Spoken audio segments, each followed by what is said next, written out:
Veľkoplošná reklama priamo v centre Bratislavy. Na tom by už nebolo ani nič výnimočné, keby reklama neprekrývala kultúrnu pamiatku. A to už viac ako 7 rokov. Navyše niekoľko mesiacov bez zmluvy, a teda na čierno. Podľa magistrátu začalo pred niekoľkými rokmi opadávať z hradieb múrivo, ktoré ohrozovalo auta na frekventovanej ceste. Vtedajšie vedenie mesta nemalo na opravu múrov peniaze a financie nenašlo ani na postavenie lešenia s ochrannou sieťou.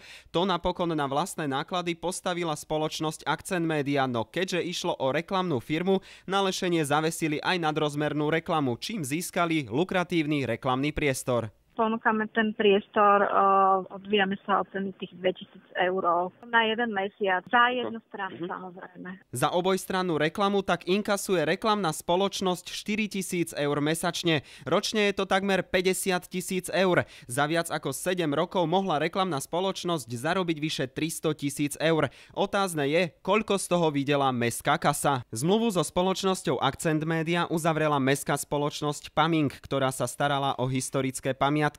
Táto spoločnosť však zanikla k 31.12.2012 a od začiatku tohto roka prevzal jej kompetencie a zmluvy generálny investor Bratislavy.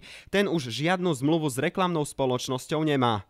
Zmluva o nájme so spoločnosťou Akcent Media bola vypovedaná zo strany Pamingu ešte v roku 2012. Či má reklama v súčasnosti povolenie, nám nechcela prezradiť ani hovorkyňa reklamnej spoločnosti. K danej otázke sa nechceme vyjadrovať. Žiadnou zmluvou nedisponuje ani mesto. Od ukončenia zmluvného vzťahu je táto reklama umiestnená v rozpore so zákonom, teda ide o tzv. Čierne reklamné zariadenie. Reklama by tak mala v najbližších týždňoch po rokoch konečne zmiznúť. Kristián Čekovský, RTVS.